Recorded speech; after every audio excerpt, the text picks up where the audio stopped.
meet a lot of people, and I network with the people and how my business is run, that there's really an important factor out here that we need to understand. Number one is that if you can't measure what you're doing, you're not going to be able to manage it.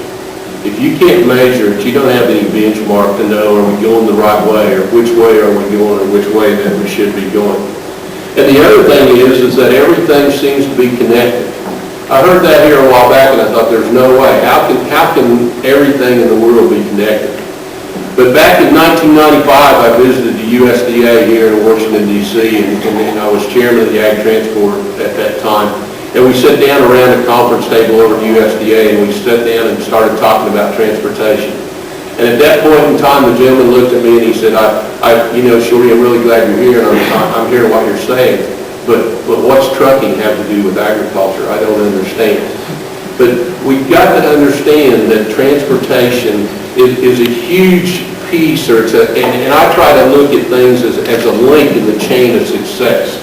And a chain, for it to work, it has many links in it. And some links are little and some links are big. But if we take one link out of that chain, it's not going to do the purpose that we need it to do. But all in all, the agricultural sector is going to be affected by the trucking transportation. And as I tried to think about things, and I went to a little country school. I went to a 2-room school in Grammar, Indiana. I can tell you that I went to grammar school. I don't think there's over about 100 people in the United States that can really get up before a group and say that. But I did. And we had the 3 R's in grammar school. We had to read and write and arithmetic.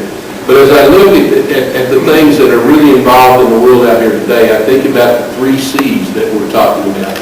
And when I talk about the 3 C's, and then I thought of a 4th C as I came out last night, we talked about the competition, the concentration, and the contents, and the credit.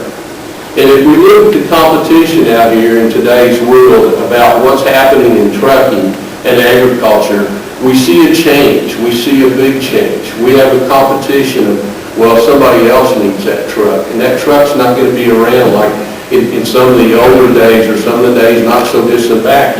You had people that needed a job, so the local grain elevator had a farmer come in and drive his grain truck for him, or his feed delivery truck when he needed to have it.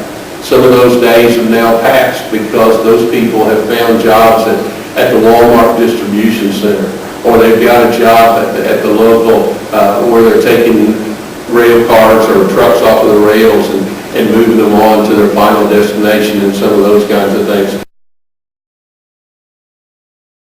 In agriculture as we see it today. And how has that really affected the transportation when we talk about the concentration?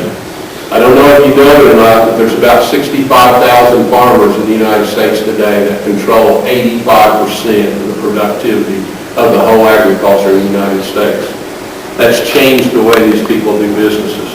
We're dealing with people that are very shrewd business people. We're dealing with large mega farms. We're dealing with large mega dairies. We're dealing with large packaging operations. We're dealing with large feedlots. Those are some of the things that have really changed when we talk about the concentration that we're out there.